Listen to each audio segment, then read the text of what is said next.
Oh man, we have what? 48 hours until a bracket is dropped in this SQLive BetCast. I'm your host, Justin Perry, and I am joined by my good friend Max Hoffmeyer for a little bit of a different episode for you guys, for the real ones that drop in when the notifications go live on Twitter, on YouTube. Thank you so much for being a follower, a supporter of us here at Shot Quality Live BetCast. We have a fun show for you tonight. This afternoon, of course, our normal time, a little messed up because there's no 2 p.m. games, like 2 p.m. game. So we're live right now. We'll be here with you for about 30 minutes. We'll play some bets on these 4 games, talk some March Madness, talk some futures, talk some games later tonight, maybe a sneak peek on the pick of the day.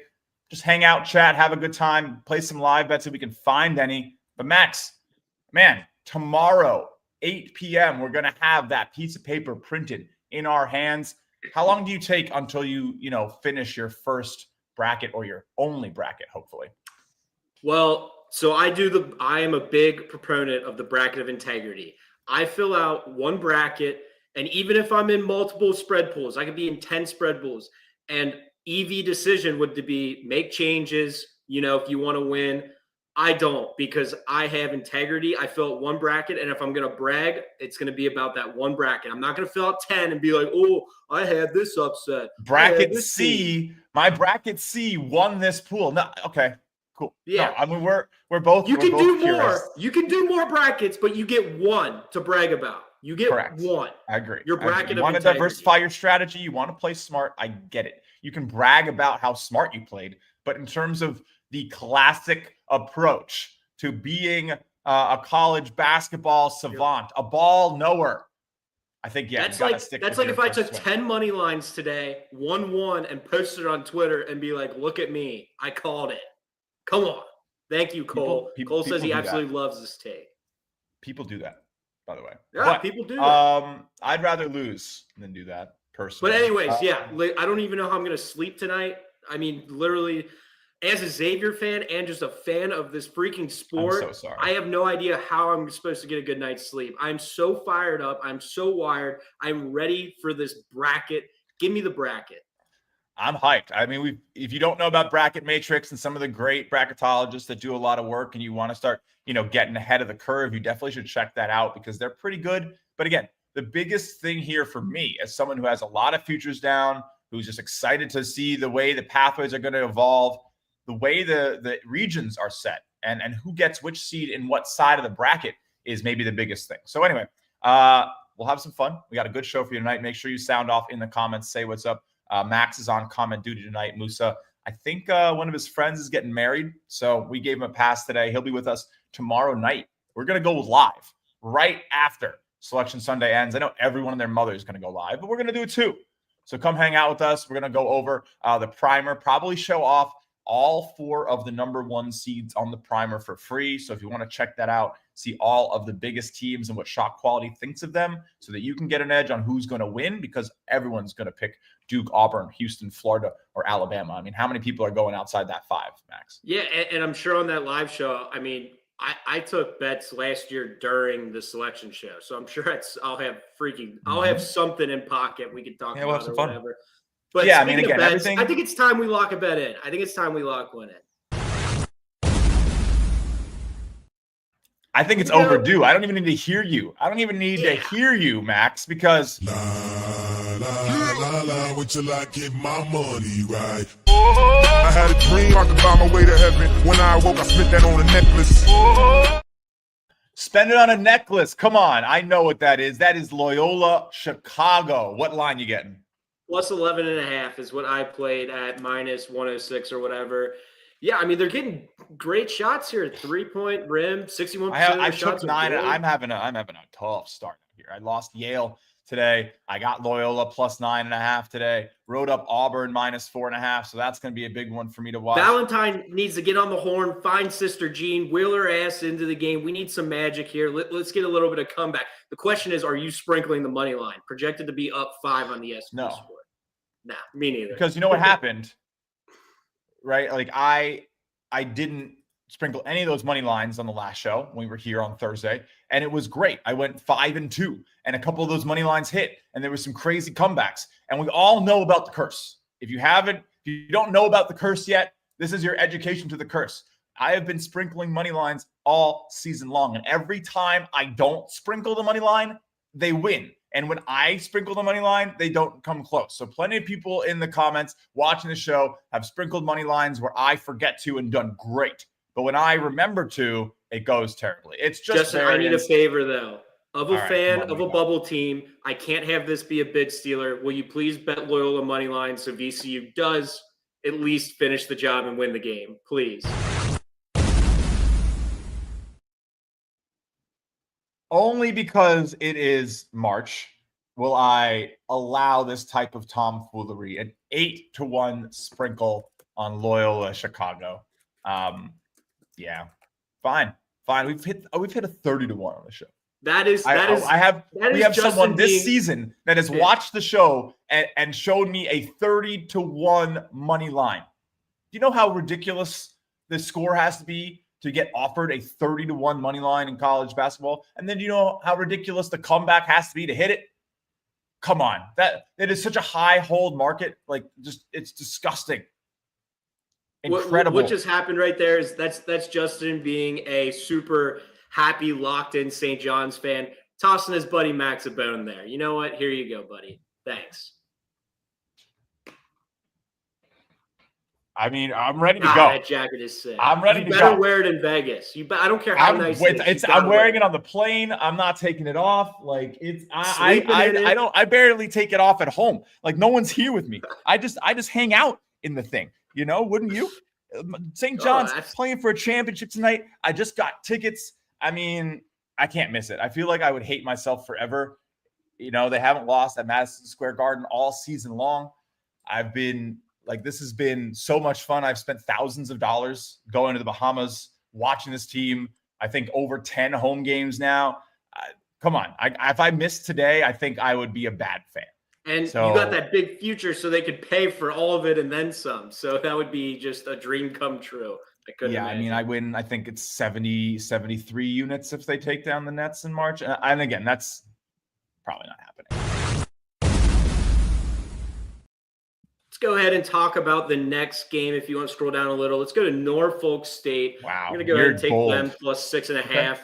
63% of what they're getting is at the rim. So I like to see that. Just keep attacking. Hopefully a couple of these layups start dropping. And yeah, I mean, this is great matchup here. I believe Norfolk they ended up getting the 2 though, right? South Carolina State had a really good regular season. So, but yeah, great game. Norfolk's good brand. I'll go ahead and take them to at least make this a close game. Plus 6.5. Wow, look at all those rim attempts. 17 attempts at the rim, total of 27 shots. The problem is that, you know, South Carolina has 32 shots, and that isn't even including the free throws, which aren't shown here. So at some point, I want to get a little bit more of a stat feed on this thing. It'd be so nice just to have, like, you know, the FGA, 3PA, and FTA on here, so you can know those raw numbers too. I think that's coming in here next season. The third row. Free throws would be the most important because, like, you see a team took 10 more shots, but if the other team, fouls are there, so you do have a sense you can. But yes, I would like to have those raw numbers there. Unfortunately, the idea is you should never have to open up another page while using the interface, but it's literally 18 months old, guys. You're still using brand new technology that is being worked on every single day. So thank you to everyone who's had a great season using it, using the data, using the projections. But even then, you don't need to know. You just need to see that SQ score, see that actual score. And I mean, sure, it's all factored in. But sometimes but I think it's like playing the game on advanced settings, right? Like the simple setting is trusting the SQ score. The advanced setting is understanding how you get to it, understanding what the teams are allowing or not allowing, and then reading into the shot profiles and saying, okay, they're getting what they want to get against this defense that I understand the way that the defense wants to play or doesn't want to play. And yes, this SQ number understands that to a level, but you can definitely get more granular. Checking in on the Big Ten semifinal right now. This is a great game. Great game. I have futures on both these teams. Wisconsin and Michigan State. Red hot. I don't know if you caught that. I did. Wisconsin battled back.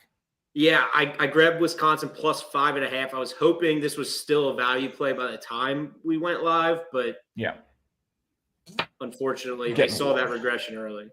Yeah, I'm getting warm. All right. Yeah, I mean, the shot profile is crazy. I mean, Michigan State taking 10 threes in a half is usually a high number for them. But Wisconsin, 17. Yeah. They're not afraid to start doing that when they're losing, man. And I think it's smart. Like, that's what you got to do. That's what's going to win them a tournament. Like, that's what's going to win Louisville a tournament. That's what's going to do it. And I think we're like the influence of the rim and three influence, the shot quality influence that we've seen sort of roll over the entire basketball sphere in the last 5 years is really seeping into the coaching mindsets of these teams. And when you see 17 shots from three in the first half when they were down early, that's kind of verification, right? Like, you just take those shots, you take the good shots, you open up the variability, you give yourself the chance to get back in it. You trust your shooters because you have them, and they have them. And it's not Sanjay's surprising crazy. that He's so good. The first 10 minutes, Wisconsin started slow from deep, right? But they're off a UCLA game. Honestly, you know what? I'm gonna have to give you a chair shot because I need to put this game on the TV for the second half. Hold on. Yeah, go ahead. Well, so yesterday, what I was saying is they played UCLA. Wisconsin was like 1.8 points per shot in that first half. So it's not surprising that they kind of cooled down. First 10 minutes of this game, they were struggling from deep. Even right now, those 17 threes, they're only shooting 29%. Oh, hello. But yeah, You can tell we're in a non-serious part of the season because there's no games and the cat's on the stream. So yeah, what's the cat's name again? Park, like, like a park where you go and play basketball. Isn't that right? Are you a basketball park? Did you happen to find Park in the park and then take Park home? He was actually born in a warehouse in the Bronx. He was a stray rescue with his sister. And he's 20 pounds, if you can't tell. He's a very big boy. And he's the biggest tabby stray our vet has ever seen. Isn't that right, you handsome man? All right. Look what Trevor's a good follow on Twitter. Stoolie Picks. I'm pretty sure he's a Wisconsin fan. He said they're playing 8 on 5. Playing 8 on 5. Yeah. I mean, I didn't turn the game on. I just got the remote and the cat. It's my bad. I'm glad you talked me into Loyola Chicago. I think I would have been mad at myself if I didn't take it. But all right, let's get this game on because I turned off the game when I started the stream, which was stupid. Did you play anything Wisconsin Sparty pregame? That was an intriguing number. It kind of ping-ponged around. I really wanted Wisconsin, but no. And I think let's have a discussion. Let's go higher level in this episode, Max. No Musa, so we can talk a little bit, at that non-ASU. No, I'm joking.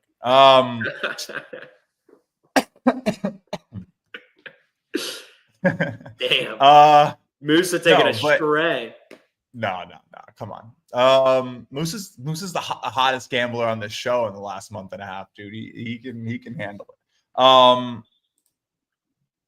What do you think about narrowing our margins as we get to March? Like, Wisconsin expected to technically be losing this game. They are down, they're expected to be down 1. So it's 5 points. It's a full possession and a half. Do you start to consider taking a bet like that because maybe the data is more accurate on these more well-modeled teams? This is high-level basketball. You're not getting nearly as much fluky data, as much noise from the shots that are being taken. The talent's just a lot closer to, I guess, the way we see the NBA work in shot quality, right? Like, it's a departure from the craziness and the madness of the mid-major level. This is really very likely going to be a spot where Michigan State takes the lead back, right? Yeah. I mean, I absolutely agree with that. Especially because, Sparty and Izzo, they're not going to give up. They're going to play so hard for the full 40 minutes. So I wouldn't be surprised if they do end up taking a lead at some point. And whether it's just, grinding them out. The problem is Wisconsin doesn't really turn the ball over. So they can't. So Michigan State's going to have to just try and get to the line, chip away, get back. Because if Michigan State tries to shoot their way back into this game via three-pointers, that's not their style. They got to just stay true to themselves. I wouldn't I mean, basketball's a game of runs. They'll probably get some momentum. It could ping pong back, and then you just never know. You literally don't. But I think that's part of the allure of this bet, right? Is that both these teams are very good. I mean, Michigan State, no slouch. I think it depends on the line you're getting. You're getting to pick them right now. I'm sure that's where we're at, down 4. Well, plus 2.5. Wow. Yeah. That's surprising. I'll take the money line. I'm gonna do it the smart way. Well, let's think. Yeah, I'm gonna do the smart way because I think what you want to do is you want to promise yourself a win either way. If you play the middle, like if you play the spread, you take plus 2.5 right now, and you hope you get like plus 2.5 on the other side. You could technically still lose money unless you hit your middle. If you play with the money lines, you're going to increase your ROI regardless. The price increase is going to be what you want, while in the spread, you have to essentially hope for the middle to get that 20-1 shot. So if you're at home and you want to play it that way and you think, oh, well, this is a great game, it's going to really come down to it. I don't think so. I think someone will pull away. I think we get some, battling back and forth, and we pick up some good prices on both sides. And do you really want a plus 2.5 ticket when, I mean, if Michigan State's down 2, Wisconsin's and you're going to have to pay minus 120 for the 2.5. Yeah, I would go money line as well. They're either going to win this game or, Wisconsin hits some free throws late. I agree. Let's see what type of line we're going to get here. So I'm seeing plus 136 over there at FanDuel Sportsbook. So we're going to go and we're going to put the full unit down, 136 on the money line for Michigan State, with the idea of then going and getting a plus 130 something or better, or even a little worse, but something on the plus side, or at least, absolute value less than 136 so that we don't pay either way. Little live arb. So let's have some fun. All right. I got it. Back photo. It's so a little worried is because Wisconsin only shot 29% from deep that first half. I'm worried. They took 17. They're probably going to shoot a bunch this second half. If those start falling, this could get, a little dangerous. Oh, of course. But I do think Michigan State plays good defense. No, we can go and check that out. And the good offensive rebounding means that good defensive rebounding means they're not really giving their opponents too many attempts. This is what's really interesting to me, Max, is that the shot type data here for Michigan State is that Wisconsin's doing what they don't want to let them. They are shooting that barrage of threes against the team that has arguably been tough to get them off against. 23% of shot. That's on offense. Sorry, I'm being stupid. Check out the regression analysis. It's interesting for their defense. That was so dumb, though. Jesus Christ, you couldn't catch me. Especially, it's even bigger in conference. They're only allowing 26% in conference from deep on defense. On 34 expected. When do you call a spade a spade?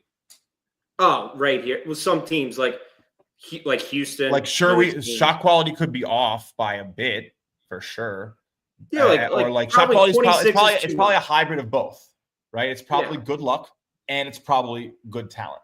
And it's probably a decent split, hovering somewhere between 40-60, one side to the other, between the factors there. But they probably do play good defense, and we've sort of seen it a little bit. And one of the most confounding factors for shot quality, which is a location-based system, is players that defy their, cylinder. And how do you have a cylinder that an algorithm can't really understand your impact beyond your spacing?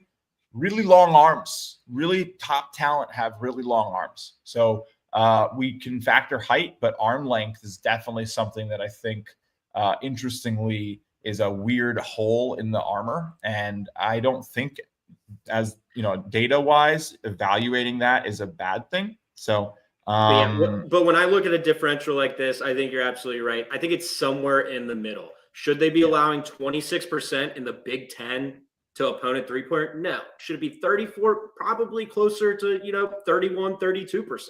Is what I would think. Let's go back to the main view as we start off this second half. I'm got to make sure my TV is set to Fox. I'm still watching, I think.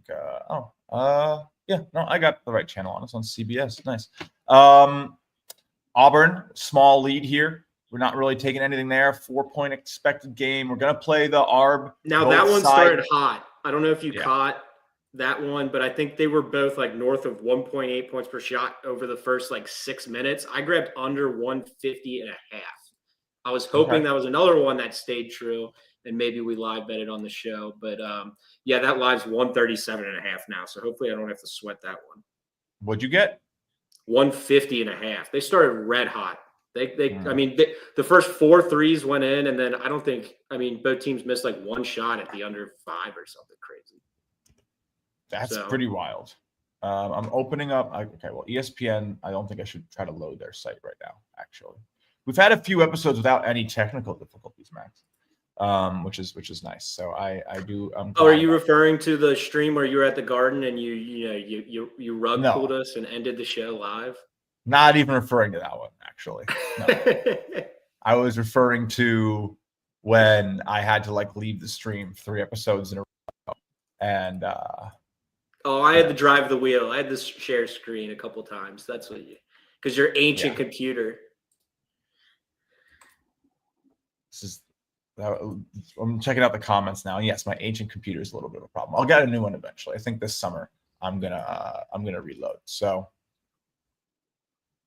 I think it's about to happen now. I think we're about to hit some tech problems, but hopefully I can avoid them for a couple more minutes. We can have a good time here. We're gonna hang out, of course, to our regular half hour, 45-minute set. Dartmouth takes a lead on Cornell. Man, Norfolk gets back in, which is nice for you, but I have not had a good 24 hours. Yesterday was my worst betting day in a while. Had a good week, but I hate having that day. Especially when the 7 and 11, of course, Texas, Baptist, it's just, I think it's deflating. And the best thing you can do, I've found, is make your bets before you find out your day's results. I love not knowing how my bets are going to do on Saturday, but already knowing what I'm betting on Sunday, because then at least, you know what I'm saying though? Yeah. I always tell people there's just a small part of me wish I would just bet the games and then just check the final scores. I think adding just watching the whole body of work too. I mean, that can really put you through the torture chamber, but I love it, dude. I don't want it. That's what I do, right? You do? Wait. I mean, I watch games, but I definitely do not watch the first 10 minutes of games. I definitely do. I definitely, watch the end. You probably play. I just think.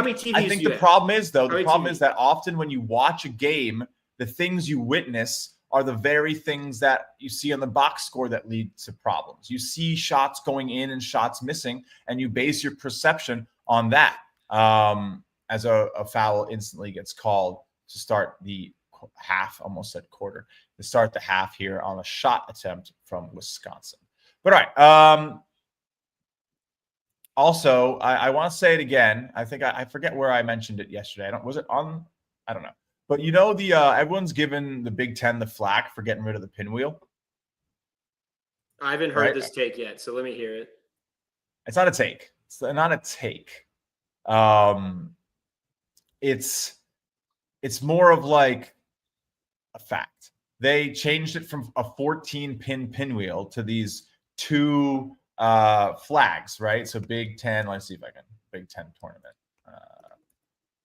I think everyone was upset about the pinwheel. People just don't like change, Justin. We don't like change. We like the pinwheel. We like to know it's there every year. It brings me comfort to know it's there. But pinwheel was 1, 2, 3, 4, 5, 6, 7, 8, 9, 10, 11, 12, 13, 14. The Big Ten went and added 4 new teams this year. 18. Guess how many checkers? 1, 2, 3, 4, 5, 6, 7, 8, 9, 10, 11, 12, 13, 14, 15, 16, 17, 18. I think I'm the only one who's noticed it, first of all. I tweeted about it a week and a half ago. No one cares. No one cares. No one gives a shit about my checkers and my pinwheel numbers and well done design. That's not the point. But only 15 into the turn. That's a good point. No, it's not. Get out of here. We just don't like change. And you know what? You want to make it like the Indy 500? Like, I don't care about the Indy. I get it. I understand. And I don't know if they'll keep redoing the logo because they do sometimes hold this in Chicago I was talking with Eli yesterday on the Lines podcast that I've been co-hosting all season. And someone said like the SEC used to change every year. Well, it was always in a different location, right? The Tampa. I love location-based graphics. I will never be upset about a yearly location design change because it creates freshness that logos drastically need. Things get so stale so fast, and we've definitely settled on logos. Unfortunately, I'm watching. Oh, what was that pass from Wisconsin? You noticed, but thought everyone knew. I don't think everyone knew. I think anyway. Let's get back to some shot quality. Stop showing my Google search. Michigan State scores, makes it a 2-point game. What type of price are we looking for to get back in on the ARP? Like, do you just want a plus money on Wisconsin and plus money on both sides? Are we going for plus 130 on both sides? Where are we at? Well, I think for you, the way you played it, you should try and target. Because I didn't take that one. You should try and target any plus money. You know, just get that guaranteed little win. You know, especially when it's tough. Especially when you need one. You need a free one. See one go in the hoop. I mean, I love the idea of using SQLive as an arbitration tool. We've never done it. No one's ever played that strategy before. No one really comes in here and only plays money lines. We really do spreads. We don't take both sides, but I tend to think you could do very well with it. And just, you know, bankroll build instead of. Dude, if I was just like betting. Doing my own thing, like the world didn't know I existed, I would just sit here on my computer in front of the games and I would just live bet the entire time. That's what I mean, you know, it's a trade-off. Like, yeah, you know, we could do that, but the other side of it is I get to do this as a job and have a lot of fun and talk about sports for a check. From shout out to Shot Quality and our presenting sponsor here at Shot Quality Live BetCast. We have not given a shout out to. Max sent me a text and I forgot like 3 times over. So Shot Quality Live BetCast is presented by SportTrade. The best data in basketball meets the best prices. SportTrade offers instant in-game betting with half the vig on both live and pre-game lines, with prop bets now available too. Plus, best-in-class support. Available in Colorado, Iowa, New Jersey, Arizona, and Virginia. Get 10% cash back on every bet in your first week, up to $300 cash back, and 1 free month of Shot Quality Bets standard membership. Simply sign up for SportTrade using code SQB and bet $10 on any basketball market. Any basketball. Oh, sorry, you weren't supposed to see that. What's up? Yeah, Shot Quality Live BetCast. Justin Perry, Max Hoffmeyer, missing our Moose, who will be back with us tomorrow night for a Selection Sunday live stream, live bet, live future, live bracket, live talk. Come hang out. It'll be a good time. Loyola Chicago, cutting it back in. Max needs, what do you need? No bid steal, right? No bid steal, no bid steal. And speaking of which, no whammy. I have a question for you. All right. If UC San Diego loses, do they get it? Are they in? Yeah. If Irvine loses, no. I think that's the correct call. I think that's the correct call. Thank you. Even if it means taking Xavier's spot, I still believe that UC San Diego deserves to be in. Because if I'm going to fight for the mid-major, I can't let my bias get in the way here. I have some interesting perspectives on, like, you know, 2-bid Big West conversations and all that. And I want it for them. I do. But, you know, there's arguments on every side, which are very interesting. The conversation skews towards, well, they didn't play anyone. Okay, well, no one wanted to play them. No one would invite them into their gym. Oh, Sparty up 4. Sorry, we'll keep talking Big West in one second. Are they really? God damn yes. it. Oh, man. Sparty well, they came out hot. 4. Yeah, well, that's why we took the bet. Well, okay, so now the question is plus 130 on Wisconsin. You taking that? Yeah, I think that's the whole idea, fam. Right? I just got to get my I'm looking at the wrong things here.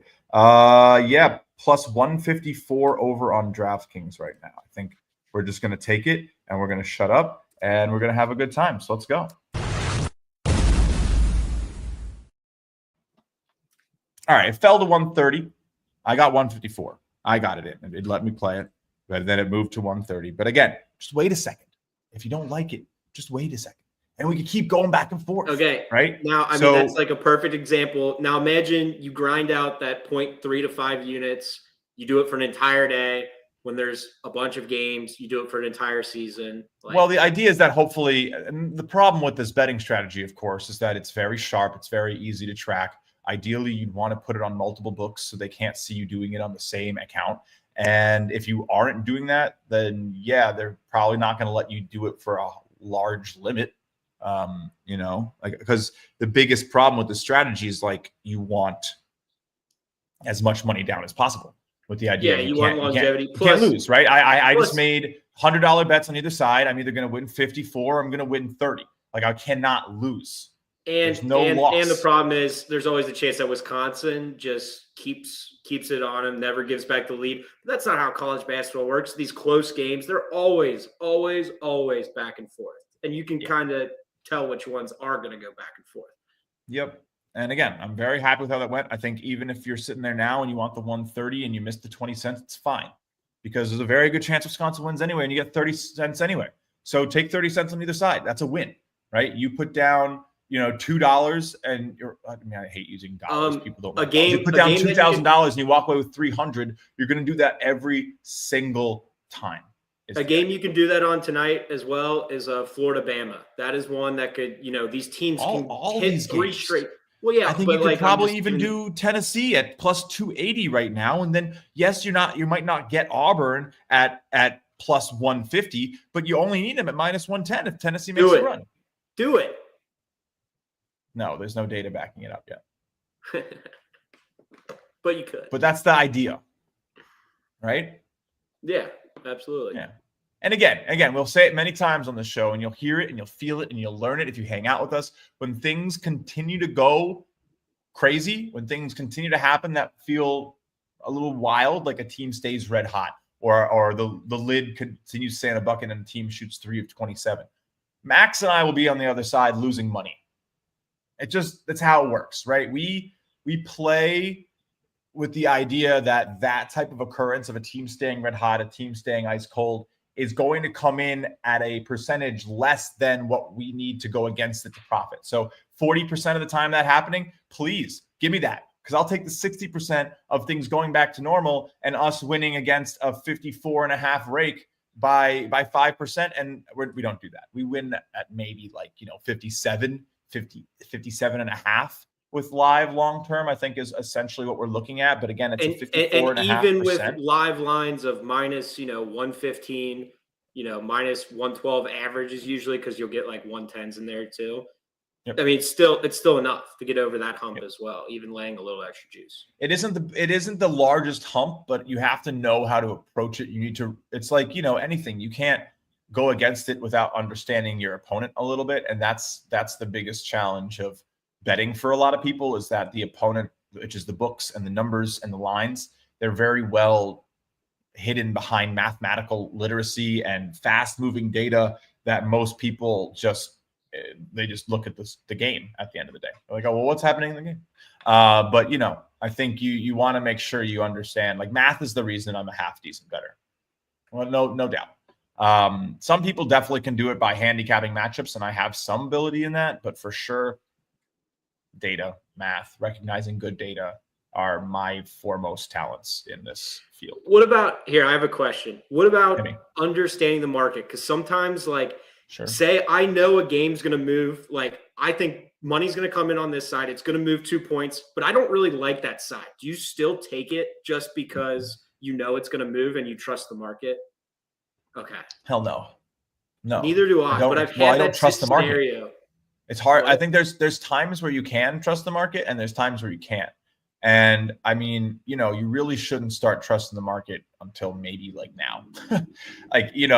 Whenever you see lines moving, I don't really trust. Like right now, the lines are so rigid. I don't know if you've had the same feeling, but it's hard. Like a full point of closing line value right now is equivalent on a spread is equivalent to what it felt like to get 2.5 points in. That's what the Sparty move was intriguing, because you don't really see that -1.5 to 3.5 and then back down.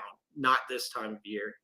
Yeah, not as much. So it's all that's big money. That's big respectable groups playing these things, or injury news and just lines makers trying to get ahead of it. So I haven't really been up on Jordan Majewski's account. Oh, Wisconsin hits a 3. They're up by 3 again.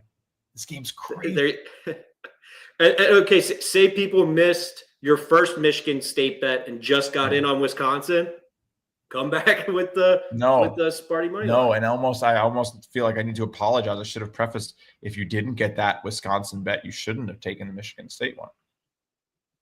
Sorry, other way around. If you didn't get the Michigan State one when Wisconsin was leading, and I'm saying those people that did, their first bet might have been that Wisconsin side. Right, and I'm apologizing because we didn't clarify. Yeah, right. That's all right. So yeah, I mean, again, they also, though, they can get a +114 and get out of that, and not get out, but lock in profit. So it's just a game of waiting, having fun with it, especially these high-level games where 3-point shots are raining. Again, a 6-point swing is nothing in a 70-possession game. Like, again, a 6-point swing is nothing. Ride them, understand it. Interesting strategies as we head into March. Max, Moose, and I will be hanging out this week. We'll all be together Wednesday night. So I mean, we've also I've never met you guys in person. I didn't get to go out last year. We hung out with Musa last year at this time, but Max has never met the squad. So this will be our first meeting after working together. I've been lying and telling them I'm 6'4", but now I can't lie anymore because they're gonna see me. You're like 5. You're definitely like 5'10", dude. That's nailed it. Average height gang. Yeah, come on, Cincinnati average height gang. What are you doing? I'm just a chill for the record. I, for the record, happen to be 6'3". I know you can't really tell on the screen here. A lot of people always, when they meet me and they're like, "I've watched your stuff for so long," they're like, "I never thought you were going to be tall because you're always so small on the screen." But yeah, I got a little height on me, so that'll be fun. Musa's a little tall too. I think he's like 6'1", 6'2". Damn, so if we started a 3-on-3, I'd be running point for this squad. You would definitely have to run point. Musa be a little bit down low, and I'd be the wing, I think. So. I was the kid that would slap the floor on defense. I was such please don't. I was such a pest. Yeah, okay. I'm no slapping the floor in this house. Charges, drawing technicals, elbows to the face, all that good stuff. Didn't take Norfolk on the sprinkle, and guess what? It's a 1-point game. There we go. Well, I got the +6.5, so I just care that people watching the show got it. We're gonna get out of here. It's a quick show today. Still did 40 minutes, which is pretty good. Hopefully the copyright strike by playing the Motley Crue early in the show is worth it. But I was having fun.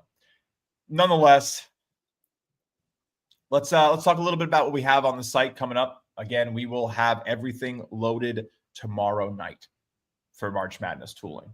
And I think we have some of the best March Madness tooling in the business. It is exciting, fun, and unique to use some of the stuff we have. Of course, you see the Score Center here on the show every single day. That's available with a premium membership.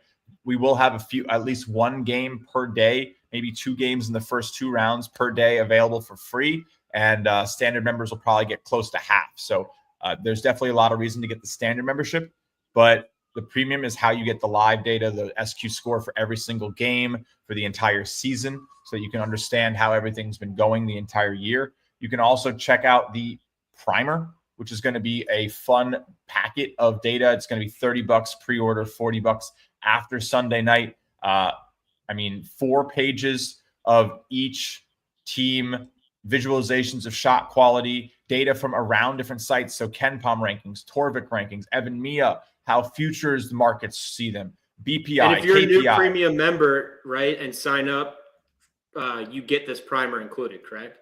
Yes. New premium members, if you get a premium membership now and you've never been a premium member before, the primer comes with it. So that's a little bit of a bonus. But there's a lot of good stuff in there. We'll be giving out copies for free if you can hang out with us on the show on tomorrow night, Monday, whenever we're hanging out. It updates live. So as the tournament settles and the matchups go, we'll have new versions every single round featuring the matchups. So everything will be updated. The programs will be rerun, and we'll get you new information on how the matchups look. So that's a really good document. Really excited to have that again.